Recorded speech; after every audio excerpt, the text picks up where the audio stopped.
You ever just look around at the world and think, is any of this fair? It feels like such a modern 21st century question, right?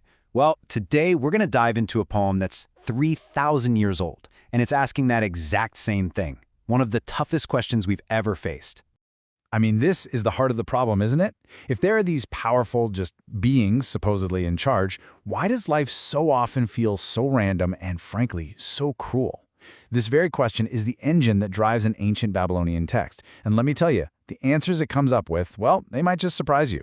So let's travel back in time. We're talking 3 millennia, back to ancient Mesopotamia. This is long before many of the famous Greek philosophers, long before a lot of the biblical authors. A poet in Babylon just decided, you know what? I'm going to stage a debate about the very nature of justice in the universe. And the work is called the Babylonian Theodicy. Now, that word theodicy, it's just a fancy way of asking, how can a good God allow evil to exist? But this isn't some dry philosophical textbook. Oh no, this is a fiery, really passionate poem, written as a back-and-forth argument between two buddies. And get this, because this is where it gets really clever. The entire poem is an acrostic. I mean, the whole thing. If you take the very first syllable of every single line and read them down the page, it spells out a hidden message from the author himself. I, Sagalkinum Ubib, the incantation priest, am an adorant of the god and the king. Talk about showing off. He literally wove his own name into the fabric of the poem to make sure we'd remember him. So who are these two guys locked in this big intellectual duel? The entire poem is really built on the tension between their completely different ways of seeing the world. All right, so on one side, we've got the sufferer. He's our skeptic. This is a guy who's done everything right. He's been devout, he's made all the sacrifices, but his life is just total misery. He's an orphan, poor, rejected. And on the other side is his friend, the apologist. He's basically the defender of the status quo. He's the voice of tradition, arguing, hey, you just have to trust the system. The gods are good. Their plan is just way beyond our little human brains. So the debate kicks off with the sufferer just laying it all out there.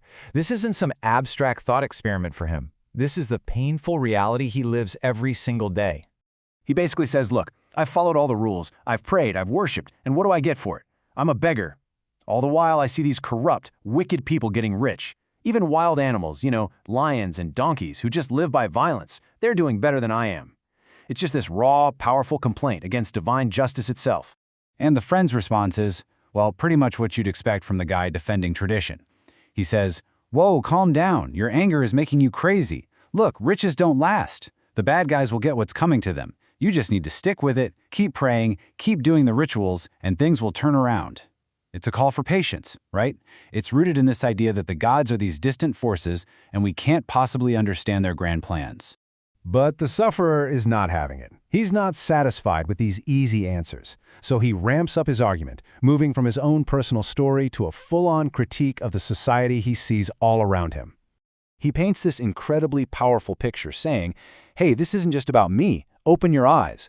Everywhere you look, the godless people are piling up treasures, while the good, devout man is stuck doing backbreaking labor.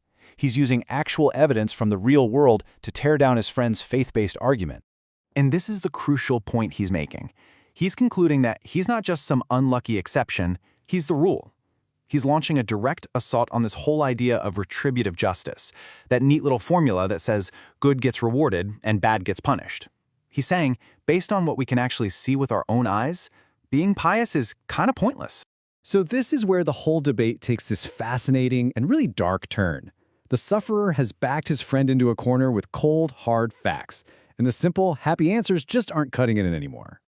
So what does the friend do? He can't deny the corruption and the inequality his friend is pointing out. So he has to pivot. He has to change his entire argument. And what he comes up with is genuinely shocking. His final defense is this.